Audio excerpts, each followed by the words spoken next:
Hi, my name is Jenny Marshall, and I have been going to Sunrise since 2016. And I got married in 2016, shortly before I started coming to Sunrise. I was raised in the church, and my parents were my security blanket. And even though I was raised in the church, the religion that we had was more on the surface. I always sensed God's presence when I would play the piano and sing at church, but I didn't necessarily know how to transfer that feeling to the other parts of my life. So after high school, there was like a series of events that happened in my 20s that just left me very lost and alone and just really hurt and a lot of pain. The first one being my parents got divorced when I was a senior in college.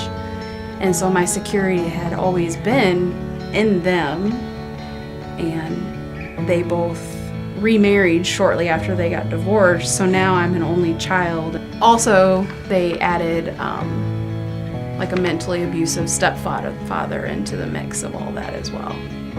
I was in a relationship most of my 20s with a guy named Mike. I always thought that we would get married and have a life together. Unfortunately, when I was about 30 years old, Mike passed away in a boating accident. So not only did I lose him, but I lost his family as well. It kind of just made my self-worth just plummet into just about nothing. So instead of dealing with all of those losses and pains and griefs, I found a different way to deal with it. I basically became a workaholic.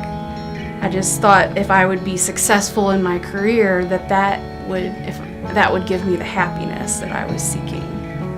I had been working about 70 hours a week, which is insane.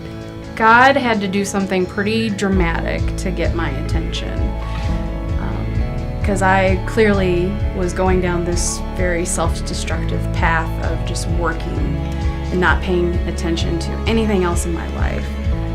And we were a few weeks away from a really big deadline for the audit I was working on. And I got sick. I got the flu. And that flu very quickly turned into pneumonia. And I was in the hospital for about 10 days. I was pretty much forced to take months off of work. And so, unfortunately, a really bad depression set in. Feeling like you want to be better, but you physically can't. You physically can't get out of bed. You physically can't do the things you want to do, or things you used to enjoy doing, you don't enjoy doing anymore. You just feel kind of mute. So at the time of my wake-up call, John and I had been dating for about 1.5 years, but because John is the kind of guy that he is, he stood by my side. So at that point, I sought help for my depression from a Christian counselor. Once I started to get treatment for my depression, our relationship just completely blossomed after that. My depression diagnosis was the catalyst I needed to go down a different path. So I really desired to connect with other people. I had dabbed here and there in like other big churches in town, and I just got lost in the crowd. The way people have embraced me, it's almost given and shown me Christ's love. It's given me permission to love myself again. I don't know how to say that without crying. You know, I've joined a Bible study. I've joined a life group. I've started studying scripture more. I've started learning more. I participated in the month of prayer. I have made a lot of friends here that don't really feel like friends. They feel like more like family and like people that will be there for me no matter what. They push me. They push me to be better and to grow in my faith, especially in the area of worship arts. I have been continually pushed out of my comfort zone time and time again. So the way that I look at music now is a lot different from how I used to look at it.